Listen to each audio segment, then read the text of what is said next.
Hey, it's Andrew Austin of the FAR podcast. This is the podcast associated with the Freedom and Reason blog.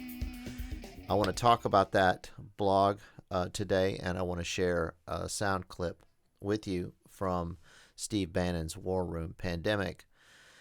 The most recent entry up on the blog, which puts me at 501 essays, so I've passed the 500 essay mark, and actually have more essays than that. I've been migrating essays from my previous blog to this blog that's with WordPress, and it's superior to the one I was using. I was using Blogger, which they recently updated the site, but at the time that I got frustrated and decided to leave, they had left it, to lie for quite a long time. And in fact, they only recently started moving to improve it. And of course, they're clearly aping WordPress.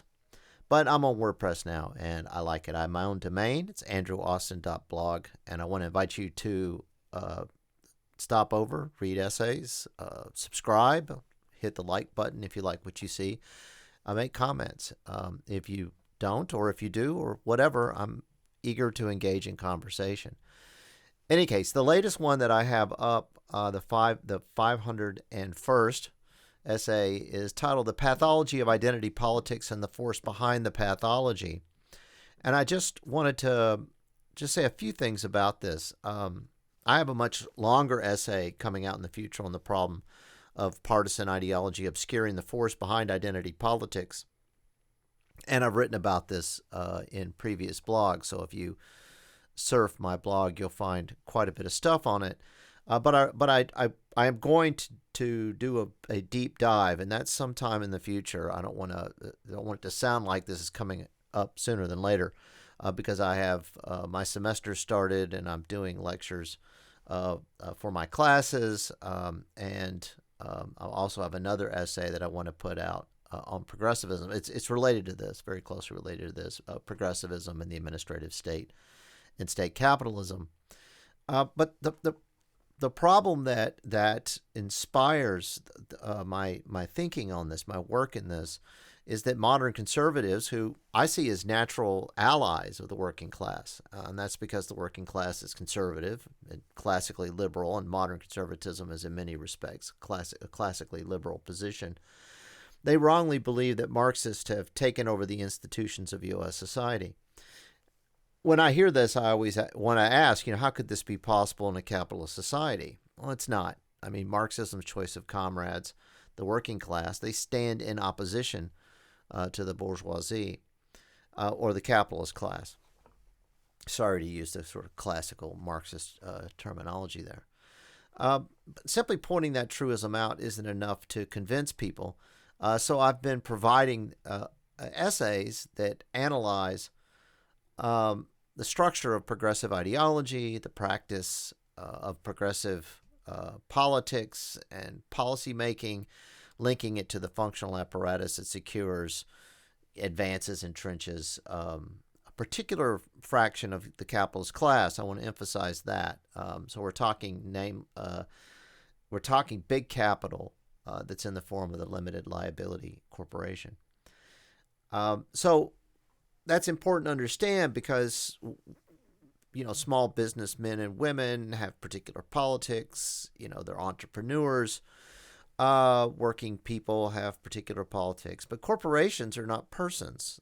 Corporations are these fictitious persons. They're legal constructs. And they operate just almost purely on the rationality of monopolization, of profit maximization, right? So you want to corner markets, you want to maximize profits, you want to pursue regimes of efficiency, etc., in order to do so. And that makes them intrinsically fascistic in character. So when corporations rule the earth, you know that you're in trouble. So ideologically, they're not really anything. They're open to whatever ideology advances their material interest. And today, corporations are woke, and they've taken up left-wing ideology, as you can see. But that doesn't mean that they're communist or socialist. And that's the point that I think is so important to get across to people. The petty bourgeoisie, the small capitalist, they don't operate in the same way, as I've said. And my sympathy towards the petty bourgeoisie is often misunderstood as support for right-wing ideology. I get people who come back at me and say, you've gone over to the right. Of course, they couldn't be more wrong. They misunderstand the fractional character of capitalism. They assume that capitalism is this monolithic entity and that it's on the right, and this is not the case.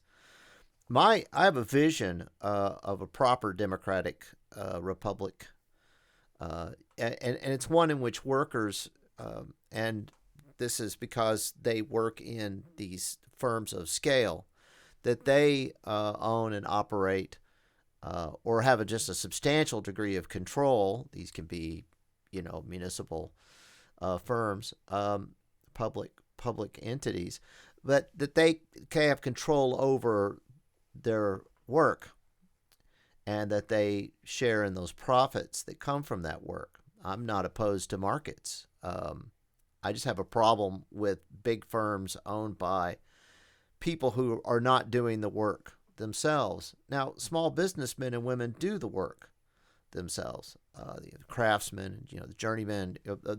We see this long history of this, and I want to see workers and businessmen working in the spirit of social improvement. I want to see them managing the affairs of their communities for the benefit of their families.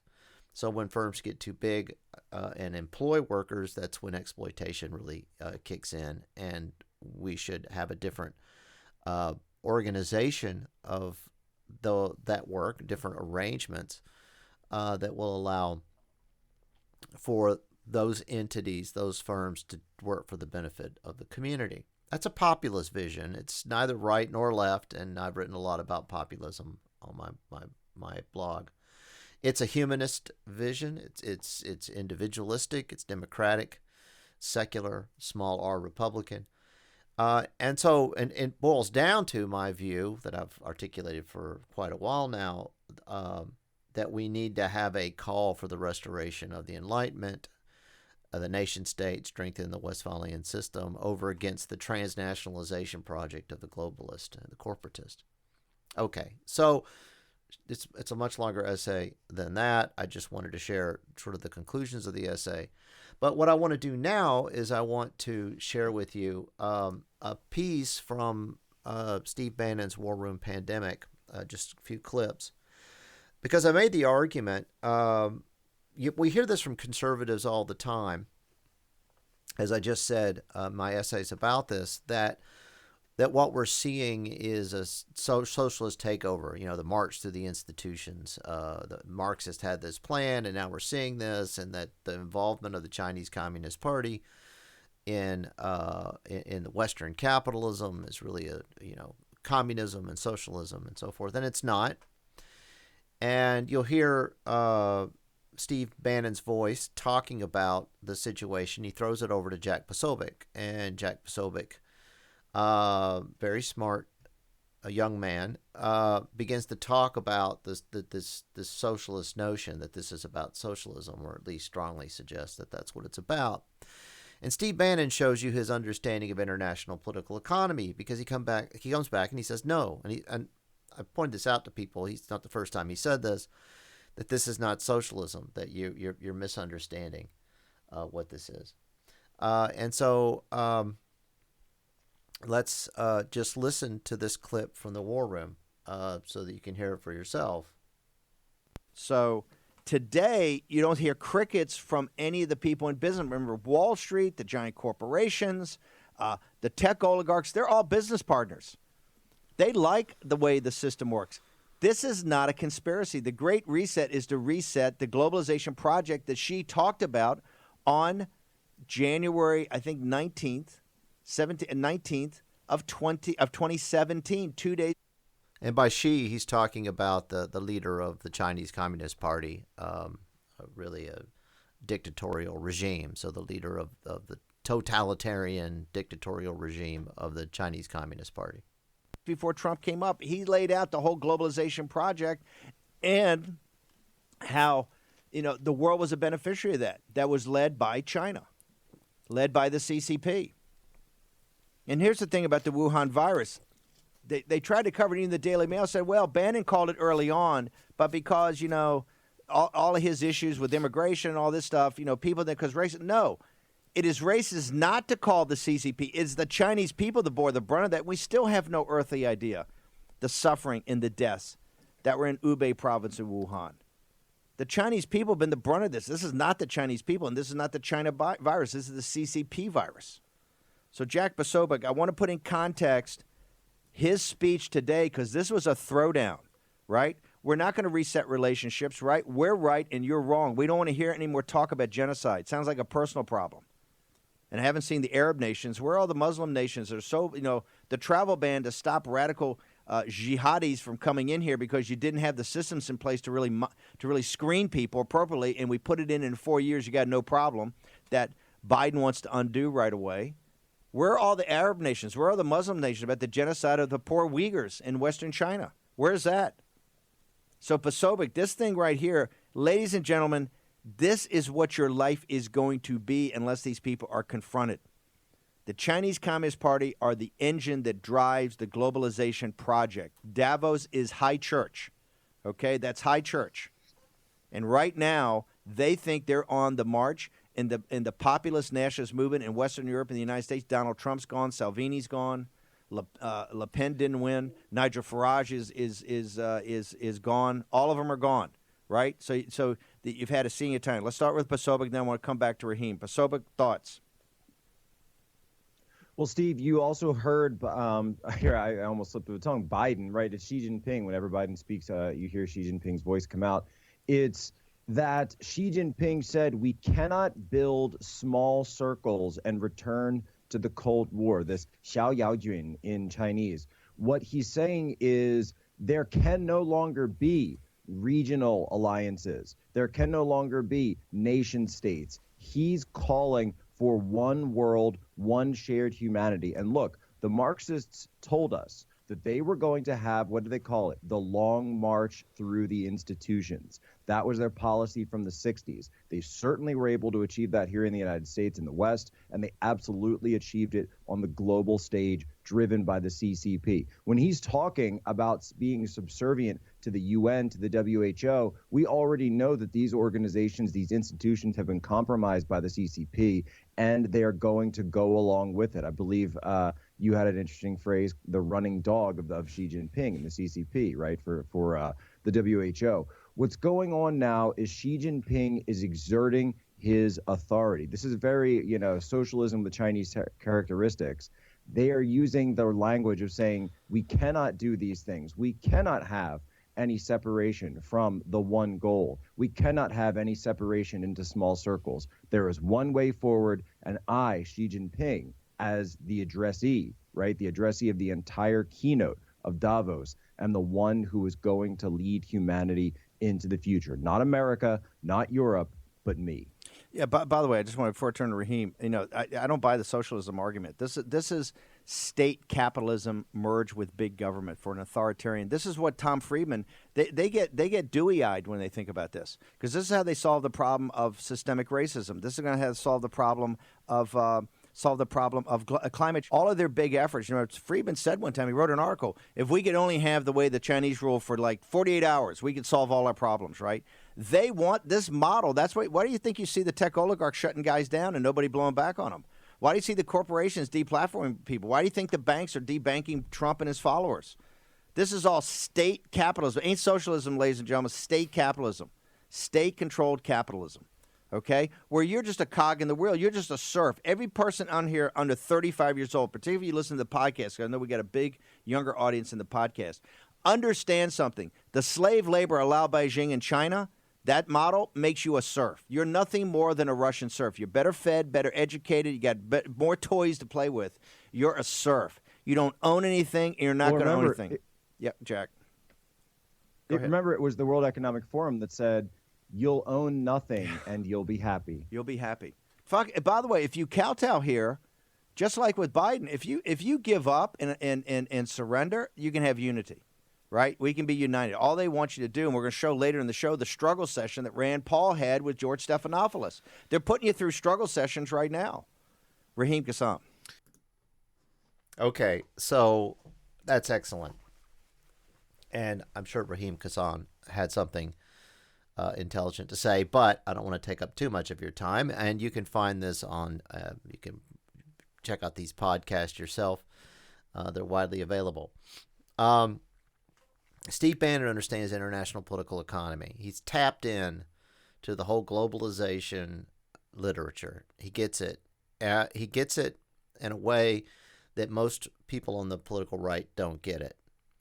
They think this is communism and socialism, and this is because they think of the capitalist class as a monolithic good.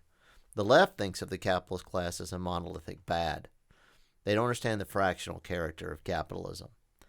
Now, as a socialist, but not one who's prepared to get rid of all capitalist or capitalistic enterprises, because I see them as actually at small business level of really being about liberty, entrepreneurialism, creativity, autonomy, all of those things.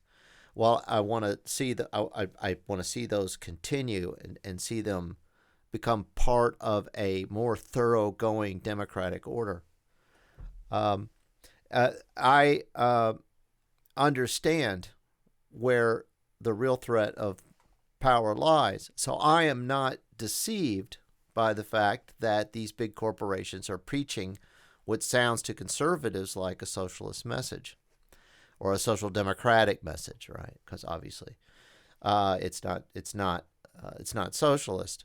And so when the political right, when conservatives warn people, the Democrats get in, they're going to bring socialism in, they're not only incorrect, they're incorrect in a way that's actually of strategic value to corporations, because people outside of conservative thinking know that's not true, or if they believe that it's true, like people on the woke left, then they think they're winning, which is really the whole point of doing this. So for corporations to lay hold of a woke ideology. So it's a lot of trickery going on. It's a massive deception. And it works because people don't have an adequate theory of the world. Now, I'm a man of the left. Steve Bannon is a man on the right. People don't think ideologically in partisan terms. You can't agree with him because he's on the right. But it's not a matter of agreeing with him. It's a matter of recognizing that he recognizes what's actually going on.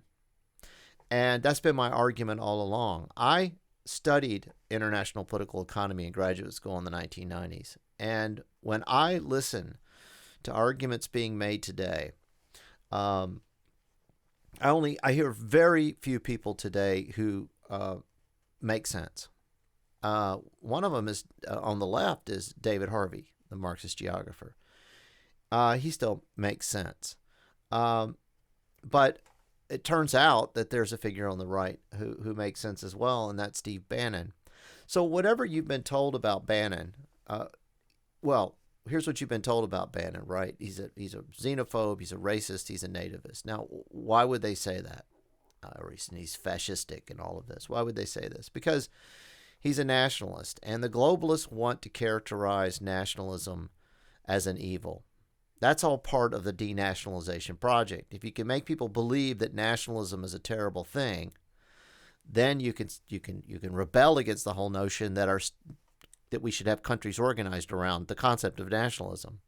And with nationalism, like, you can have authoritarian nationalism, but what they really want, they don't mind the authoritarian piece, right? Just look at the authoritarianism of a transnational order they envision and that they're building and that already exist in China. What they're really concerned about is democratic republicanism, nation states that are built on that foundation, because that means you have a populace that has machinery in order to decide things for themselves, and they may not like the idea that these corporations offshore production. They might not like the idea that corporations persuade governments to open the borders and allow millions of immigrants to come in, with all those effects that I've written about as well on my blog. So I just wanted to share that with you, because I want to keep reinforcing this point. People get it wrong, even when this is a real frustrating part of all this, even when you show them, but that's not true, they still get it wrong. And so I can't let go of this point that populism is neither left nor right. Populism is about people controlling their destiny for the sake of their communities and their families.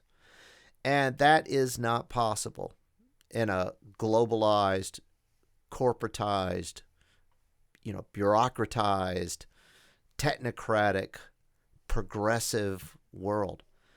And that's where Marxism today that's what Marxism today should be resisting. Its role is not to aid the globalist, aid the Democratic Party, the establishment Republicans who are neoconservative and neoliberal, like the Democrats. That should not be what Marxists are doing, but they are, and the left generally is doing that. What they should be doing is standing up for working people, and working class politics have a very different character, and so I'm going to continue talk about that. So I want to wish you a great rest of the day. Again, andrewaustin.blog. Read my blog. Check out my podcast, and I will see you again real soon. All right. Peace.